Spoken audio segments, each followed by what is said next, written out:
hukum asalnya, prinsip mendasarnya bahwasanya hanya Allah yang tahu yang gaib. Hatta Jibril alaihissalam, hatta 8 malaikat yang memikul arsy Allah tabaraka wa taala, yang begitu dekat dengan Allah tabaraka wa taala, tidak tahu tentang perkara yang gaib. Jibril tidak tahu, Nabi SAW, manusia yang paling dekat dengan Allah, paling dicintai oleh Allah, juga tidak tahu. Ini hukum asalnya, ini tidak tahu sama sekali perkara yang gaib. Hanya saja Allah mengecualikan, Allah memberitahukan kepada orang-orang yang terpilih, dan yang terpilih itu adalah Rasul. Sehingga jangan percaya siapapun dia, seperti apapun penampilannya, tampak kesolehannya, jangan percaya kalau dia mengaku-ngaku tahu yang gaib, tahu barang hilang, tahu apa yang terjadi di masa depan, bisa membaca ini dan itu. Jangan percaya, karena Allah Subhanahu wa taala hanya memberitahukan yang gaib itu kepada yang Allah kehendaki, dan itu adalah para nabi dan rasul atau yang dikehendaki oleh Allah Subhanahu wa taala. Ini hukum asalnya, tidak ada yang tahu yang gaib kecuali Allah Subhanahu wa taala. Kemudian poin yang kedua yang perlu dicatat, Rasulullah SAW sekalipun secara hukum asalnya tidak tahu perkara yang gaib, tapi Rasulullah SAW adalah manusia yang paling berilmu tentang Allah Subhanahu wa taala, termasuk manusia yang paling berilmu tentang perkara yang gaib, karena diberitahu oleh Allah Subhanahu wa taala, diberitahukan oleh Allah Subhanahu wa taala. Ini berdasarkan hadis, beliau bersabda, ana a'lamukum billahi wa akhsyakum lah. Aku ini orang yang paling tahu tentang Allah Subhanahu wa taala, paling berilmu tentang Allah Subhanahu wa taala. Sehingga wajar Nabi orang yang paling takut, paling khasyah kepada Allah Subhanahu wa taala, karena beliau orang yang paling berilmu, paling tahu tentang Allah Subhanahu wa taala, paling tahu tentang sifat-sifatnya, tentang keagungan Allah Subhanahu wa taala. Berdasarkan poin ini, batallah klaim atau dakwaan orang-orang Syiah Rafidhah atau sufi, kaum sufi yang ekstrim. Karena mereka mengatakan ada manusia yang lebih berilmu tentang yang gaib daripada Nabi dan Rasul. Ada. Ini akidah mereka, Rafidhah dan sufi yang ekstrim. Mereka mengatakan ada wali-wali Allah Subhanahu wa taala yang mencapai derajat hakikat. Bahkan sampai mereka berani mengatakan para nabi itu masih di tepian pantai. Adapun para wali-wali yang sudah mencapai derajat hakikat itu mereka sudah menyelam di samudra.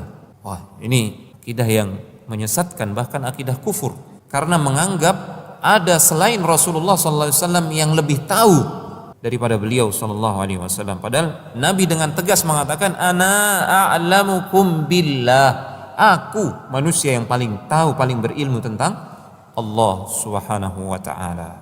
Poin yang ketiga, selain Al-Quran dan As-Sunnah, para ulama kita dalam masalah ini, dalam masalah menerima kabar-kabar tentang akhir zaman, mereka juga mengambil riwayat atau athar dari para sahabat salafun salih yang sahih tentu saja, dan tidak bertentangan dengan nas Al-Quran serta As-Sunnah, tidak juga bertentangan dengan para sahabat yang lain.